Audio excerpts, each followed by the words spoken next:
Hello everyone and welcome to Leading Self and Others podcast, a podcast exclusively based on how you can effectively lead your life and the people around you, anywhere, any place. Every week you'll be provided with some nourishing dose of thought-provoking and influential messages. Here is your host, Venkatesh, human resources professional, leadership speaker, and author of 2 acclaimed books, Rise to Lead You and You and Your World. Hello everyone. In this content, I'm going to talk about a very important subject, that is emotional burnout. There are 9 major reasons why you could get emotionally exhausted. What is emotional burnout, first of all? It is nothing but you expect or demand from yourself too much, working hard for it and feeling stressful. So emotional burnout is not something applicable only to specific individuals. It is quite common with everyone. Yes, it is quite common. But it is temporary thing. It cannot be permanent. The persons who are going through for a longer time and the persons who could get over from emotional burnout in a span of a few days, the difference is consciousness. The ones who have consciousness of what they are going through and how they want to get out of from it, they easily defeat the emotional burnout and come to a normal stage. But those who are remain unconscious over what they are going through inside, and they continue to stay in the face of emotional burnout longer than others who are conscious enough of what they are feeling and doing.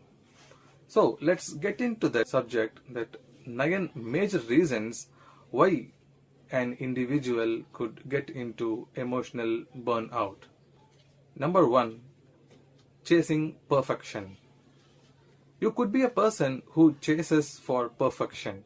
You want everything to be perfect.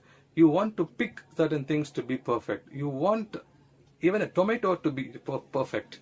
And you want others also to cooperate and work with you in perfection.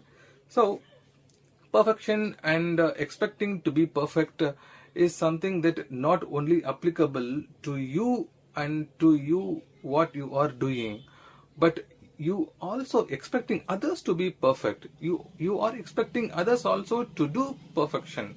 So what happens is that you are not negotiable when it comes to quality. Of course, it is absolutely right to set high standards. You must set high standards and work for it. But there is something called improvement. Humans evolve from mistakes. When we commit mistakes, we evolve from mistakes by making some improvement and adjustments. So there are 2 things you need to understand, that you have to have that acceptance, and secondly you have to focus on improvement. People do not come in a form that what you really expect, because we all have different personalities. People come in multiple personalities in our life. So we should be able to accept the individuals as they are, and we should not be expecting some picture that what we have in our mind and whether they are fitting into that picture or not. No, what we have to see is that whether we are able to accept them and how we are able to adjust with them and how we are able to conduct ourselves in line with their personality. Secondly, how you could improvise from your mistakes, how you could improvise from one level to the next level. That is the focus should be you having, rather than chasing perfection and you want everything to be 100% in the very first attempt. That is going to be emotionally exhausting for you. Let's jump into that next reason. The second reason, not saying no when needed. You will have some personal values and beliefs, but there are situations or there are external pressures that you could receive where you have to choose something that what you really wouldn't want to choose. Yes, you might think that the customer may be happy right now, but if I offer this service, he may get unhappiness or disappointments in future because it is going to be a temporary thing. But your boss would suggest that to just close this deal, please give him something in order to get that customer's bill or invoice. So ultimately, what you are feeling is that I do not want to cheat the customer, but I want to also obey my boss. So at that time, with the pressure of your working environment, you obviously choose what your boss says, and obviously the customer would get cheated. So what happens is that you are cheating yourself, not the customer, because you have a value system inside you and you don't want to choose that option, and you don't want to decide in that way because you really don't want to. Your personal values and beliefs do not give room for that. But due to external pressures and tensions, you are forced to pick that option and decisions. So when there is a situation that you really think that you should say no, you should say no. Because you are going to live with that, not the other person. Your boss may have seen the customer as just another customer, okay, that's another person. But for you, what you have done is you have gone out of your values and beliefs. You know morally it is not right, but you have been forced to do it because you said yes to that. So choose what you really want to say. Whether you want to stand for something right, please stand for that. If you really like something and you want to express that happiness and appreciation towards it, please express it. So whatever you put it inside yourself and just putting in a jar and closing it up, it won't help you. But only when you open up, things will change. So start speaking up, and whenever you find something is not right to you, please say no. The third reason for emotional burnout is lack of sleep. Sleep is something that we all need. Okay? And also you should remember that it is not always the number of hours that you sleep. It is also the quality of sleep. The quality of sleep, what you have in the night, that will determine the next day's morning's progress. How you wake up in the morning depends on how well you sleep in the previous night. And because of sleep, you could feel energized the next day, and because of the same sleep, you could feel disenergized. So it is also always about not what you are doing in the day, it is also what you are going to do in the night. The sooner you sleep, the earlier you wake in the next day would really help you. If you are a person who is struggling to get sleep, I suggest you to do a lot of physical activities and also listen some affirmations that would help you in the night. Listening affirmations and deep breathing definitely would help you to get sleep fastly, because your mind would expect something that kind of a lullaby, and that affirmations could help you out with. You will get two benefits out of it. One is a positive mindset while you sleep and you wake up in a very energized manner the next day. Secondly, you would feel relaxed and you start sleeping very fastly if you start listening affirmations in the night. Number 4, putting off tasks. Procrastination is one of the major reasons why we all feel exhausted, because we always put things off and we always postpone certain things and activities, and one day it all just piles up and we wanted to do everything all at once. But before that stage, what happens inside ourselves is that our subconscious mind knows that we have to do some things, but we have kept it incomplete. We may think that we have just postponed. No, it is beyond that. Your mind knows that you have not completed certain things. You have kept it off. Be on your head as a baggage where it keeps on reminding you, you have to do this, you have to do this, you have to complete this, you have to go to this person and meet there. So you're always constantly being disturbed by your postponed activities. So to feel relieved from that, it is better to prioritize things and work on it, because time management concept will not help you. You cannot manage time, but you can manage your activities and priorities.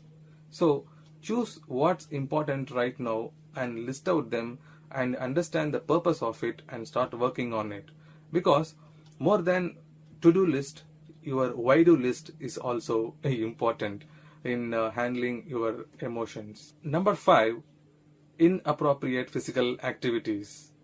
Your emotional burnout could also happen because of lack of physical activities.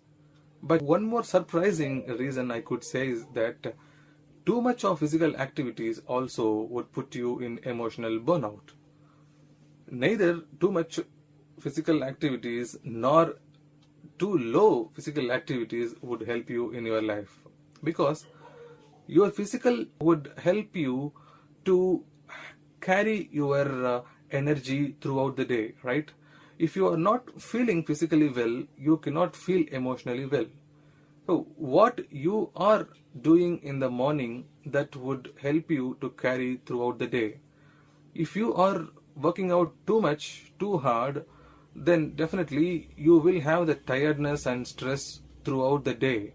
But if you have set a limit to your workout plan and your diet, definitely you will have that control over your physique and activities. So the more you are putting it on your body, the more heaviness you are putting it on your head.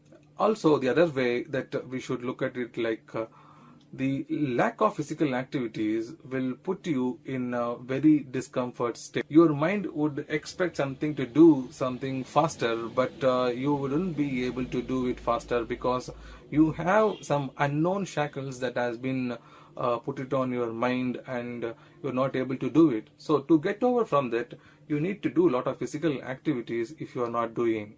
And at the same time, if you are doing too much of physical activities, you have to start keeping it in line. Number 6, not seeking help. It is an egoistic concept. Asking for an help is like I do not want to be feel rejected. I don't want to be feel that I am lower than the other person. Seeking help is definitely a sign of positive growth, because not every individual has the courage to ask for help.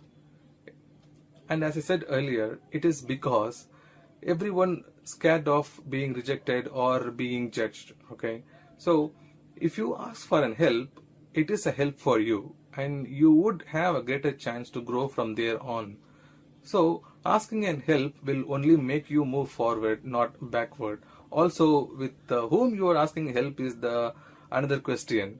Okay, so choosing a right person and right thing to ask for is the best way to handle yourself in terms of growth and progress. When you seek help, you are giving yourself a chance to move forward. And when you distract yourself from not asking any help and you want to do all by yourself, you are not giving yourself a chance to grow. Rather, you are just testing your patience. Not everybody is perfect, not everybody knows everything, okay? So you should always try to identify opportunities to be guided by others or receive some suggestions. Of course, you have to decide your life, but it is always good to receive advices and suggestions. Reason number 7, struggling relationships. Oh dear, relationships causes major reason for emotional burnout, but not all relationships. Only the relationships that is toxic or the relationships that is unreasonable. Yes, because we all expect from other individuals, right? We all have expectations from each and every one we have around us.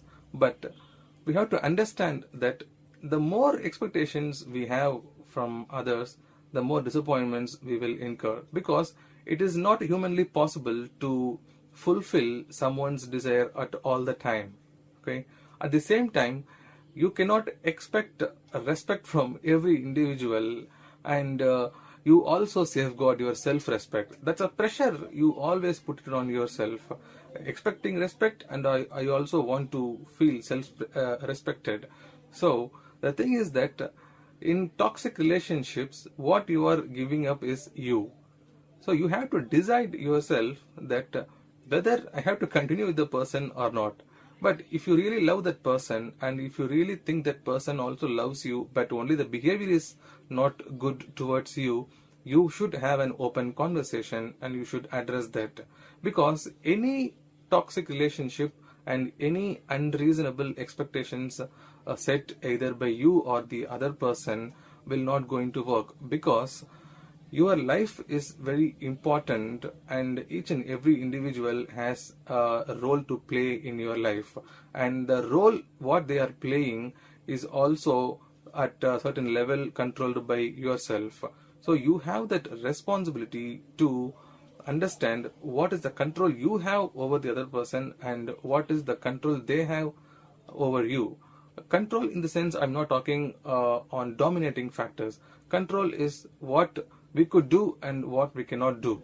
Okay, what we can convey them and what we cannot make them understand. So certain things that are we have to make them understand, and we have to come to a common ground where we have to rebuild our relationships. We have to rebuild our relationships at all the times. That is why constant communication is required.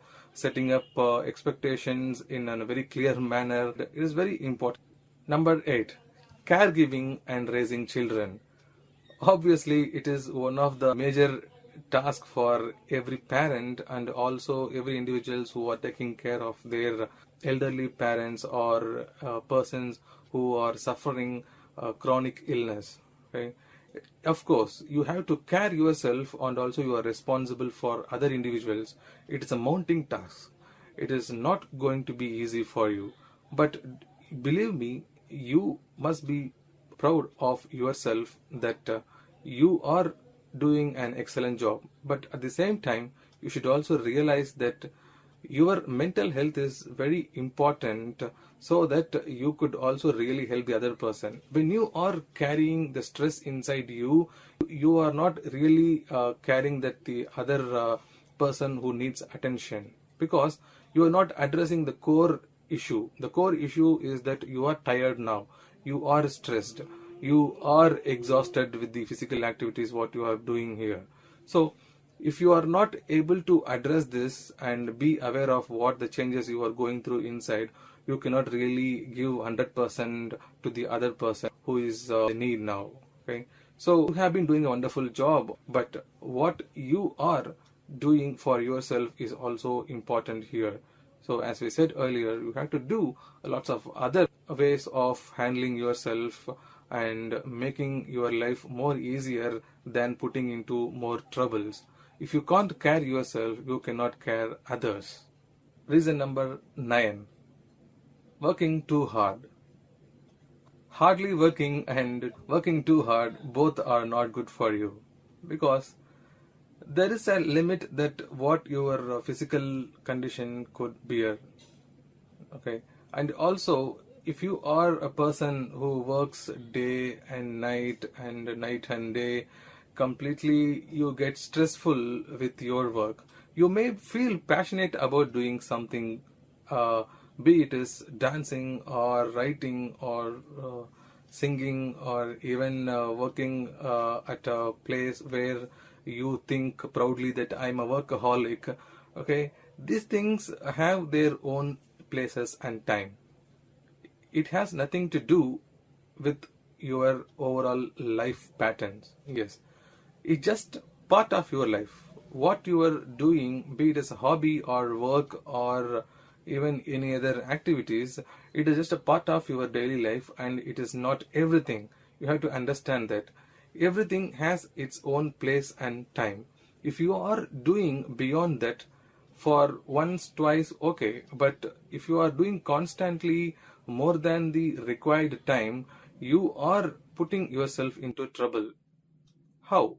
You are not making yourself happy by doing what you really like, but you are actually doing more than what it is demanded there.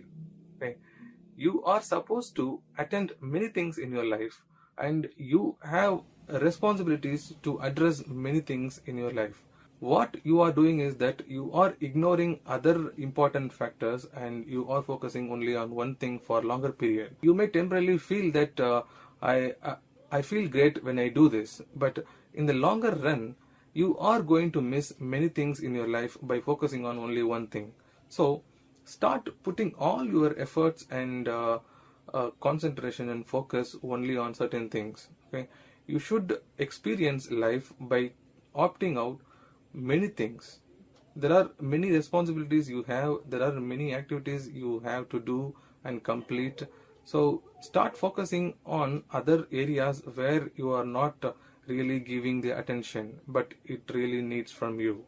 Okay, so the more attention and focus you give to one particular task alone for a longer period, you would feel exhausted emotionally and you wanted to give up at one point of time, while everything would look like a new and piled up. Okay, so by the time you wouldn't have clue where to start and what to do further. You are living in a circle now. Just come out of the circle and start seeing what are the things you are doing right now, what are the things that are pending in your life. So go out and just experience everything in your life and maintain that you have a responsibility to address every activities and task that you have, be it at home or workplace or everywhere. Okay, so these are the 9 major reasons I believe that causing emotional burnout in every individual. If you have any one or two of these 9 reasons of emotional burnout, please address this immediately. Please share this content to others also so that they would get benefit out of it. Last but never the end, buckle up to get inspired and more realistic thoughts from Venkatesh. Make sure to subscribe now, just so you don't miss any episode. If you think this podcast has inspired you and may help someone you care, please share. Leading Self and Others.